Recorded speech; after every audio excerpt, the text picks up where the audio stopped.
Buenos días. Esta es una presentación para la asignatura de aspectos éticos y legales del sistema de seguridad de la información, que hace parte de la especialización en seguridad informática ofrecida por la Universidad Nacional Abierta a Distancia. En esta oportunidad vamos a hacer un proceso de concientización de la empresa ALCSA relacionada con los delitos informáticos. En este caso vamos a tratar uno de los delitos, vamos a dar algunas amenazas, riesgos, formas que se pueden presentar y algunas acciones para contrarrestar este tipo de problemas en las organizaciones.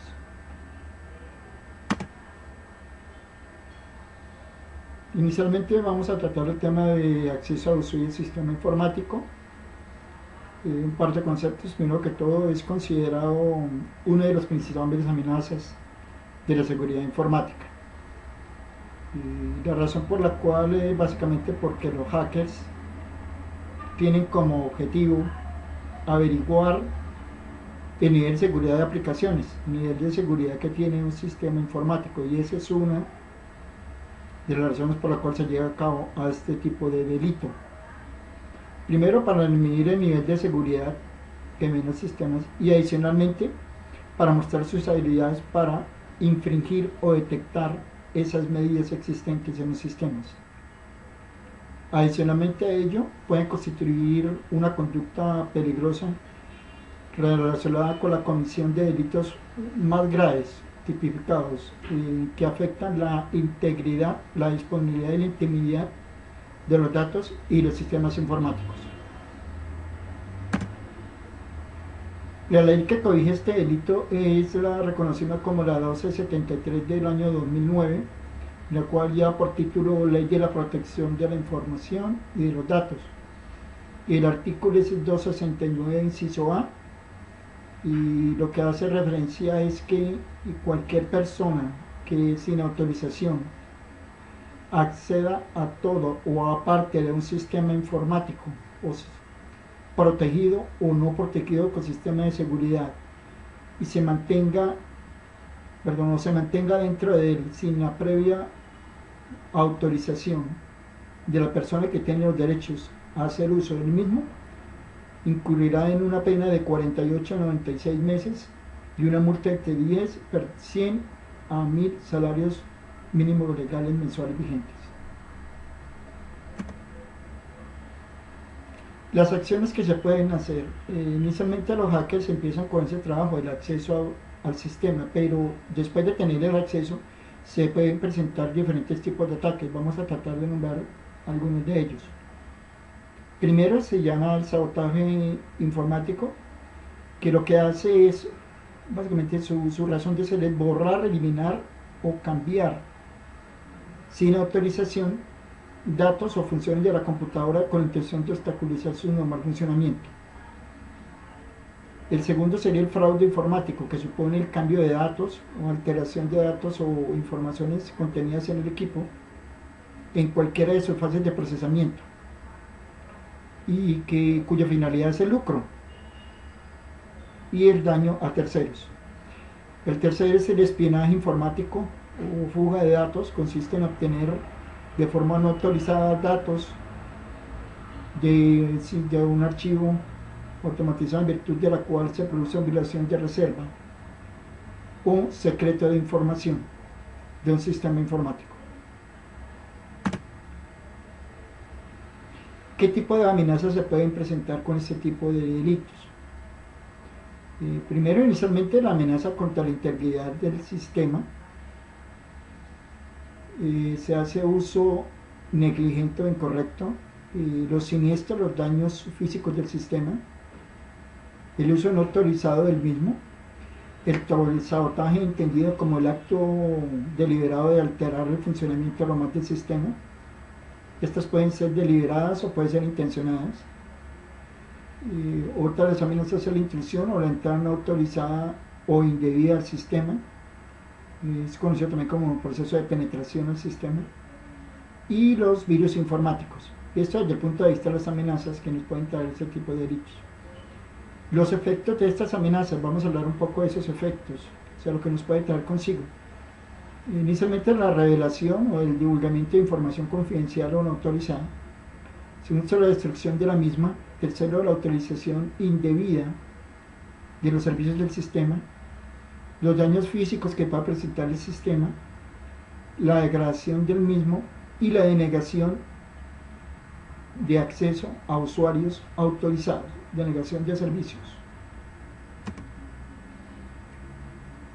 Hablando de los riesgos a los cuales podemos llegar con el acceso abusivo del sistema informático, se hizo un trabajo, la consultoría tecnológica llamada Nexia, la consultora española de seguridad de información y infraestructura tecnológica, le hizo la consulta en las empresas españolas con respecto a la forma, cómo detectar los principales riesgos que sufren las empresas. Y dieron como resultado los siguientes puntos o apartes. El primero, se detectó el deficiente control de acceso a aplicaciones. Se dice que el acceso a aplicaciones es bastante deficiente y debe ser controlado. Segundo, el proceso de gestión de incidentes de seguridad, que en la mayoría de los casos no existe o necesita mejoras. El tercero sería el control de acceso a la red, en la cual un porcentaje, el 42% de las empresas dicen que no existe o están en riesgo de acceso a la red por la existencia de tipo de controles. La falta de planificación en la continuidad del negocio. Cualquier tipo de falla, no existe ningún tipo de contramedida que le permita continuar con el funcionamiento normal de la compañía. Y las fugas de información, el fraude y el robo de información. Dice que el 40% de las compañías afirman que existe una gran vulnerabilidad en los llamados filtros informáticos, lo que provoca fraude y robo de información, y que esto sea lo más común de lo que aparenta ser. Vamos a hablar de los impactos, tanto el social. Inicialmente empezamos con el impacto social. Primero, la sociedad es escéptica a la utilización de los sistemas informáticos. Esto puede de hecho tomar o llevar a una obstaculización de utilización de nuevas tecnologías. El grado de conocimiento de las personas que llevan a cabo este tipo de ataques y el grado de complejidad con el que se llevan a cabo están ideando mejores planes y estrategias para la realización de este tipo de ataques o actos delictivos.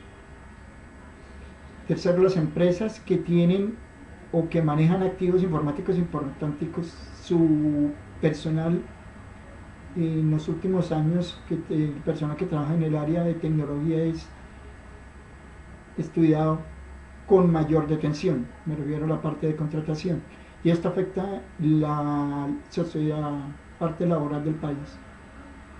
La indiferencia la opinión pública a este tipo de ataques. La falta de una cultura informática en la sociedad. Y la inseguridad institucional, en el sentido de que se puede presentar una inestabilidad en las relaciones o en el normal funcionamiento o relación entre las personas que trabajan en la entidad. Un ejemplo de ello puede ser un correo anónimo en el cual se divulga información falsa y que de alguna forma afecta el funcionamiento social de las personas en la entidad. Hablemos ahora de los impactos económicos. De hecho, la pérdida de acceso a los sistemas internos de la compañía, la confiabilidad de la información definitivamente se ve afectada, los niveles de productividad de la empresa se ven afectados, la reputación, normalmente a pesar que cuando una empresa es o enfrenta a este tipo de ataque, pues disminuye su confianza entre sus clientes y las personas que invierten en la misma. La pérdida de la propiedad intelectual también se ve de alguna forma afectada, conocido como propiedad intelectual o copyright. La pérdida de información comercial es a cierto punto riesgo a perderse. La pérdida de ventas, se ven totalmente afectadas por ese tipo de ataques. La destrucción total o parcial de los equipos de cómputo, que son efectos de ese tipo de ataques. El malware generalmente daña completamente o parcialmente los equipos, los cuales son objetivos de este tipo de ataques. Y la parte económica también, las acciones, afecta efectivamente el peso de las acciones de las compañías que son, mejor, que surgen ese tipo de ataques. Ahora por último hablemos de un impacto psicológico. Leemos que el delito informático, o se ve en el TikTok como si fuera un mal inevitable, o sea que no tuviera ningún tipo de remedio. Habla el profesor Jacques Labrie, y que la gente acepta la situación, aunque se sienta mal, o sea, es consciente de que puede pasar, pero no hace nada al respecto. Es una gran diferencia de opinión pública los daños ocasionados por este tipo de problemas o de errores. Recomendaciones para evitar ser víctimas de este tipo de ataques. Primero, tener claro unas políticas de manejo de administración de contraseñas. Segundo, se recomienda no escatimar ningún tipo de valores o de inversiones cuando tenga que en la parte de seguridad. Aquí se habla básicamente de firewall, un equipo que permite asegurar las comunicaciones. Mantener actualizados los sistemas y los programas con sus últimas actualizaciones o parches. Instalar programas de protección contra virus y programas, los spywares, los malwares. Ejecutar escaneo frecuente del sistema para detectar vulnerabilidades. Y la identificar amenazas transmitidas a través de correo electrónico. Muchas gracias por la información. Muchas gracias por la atención.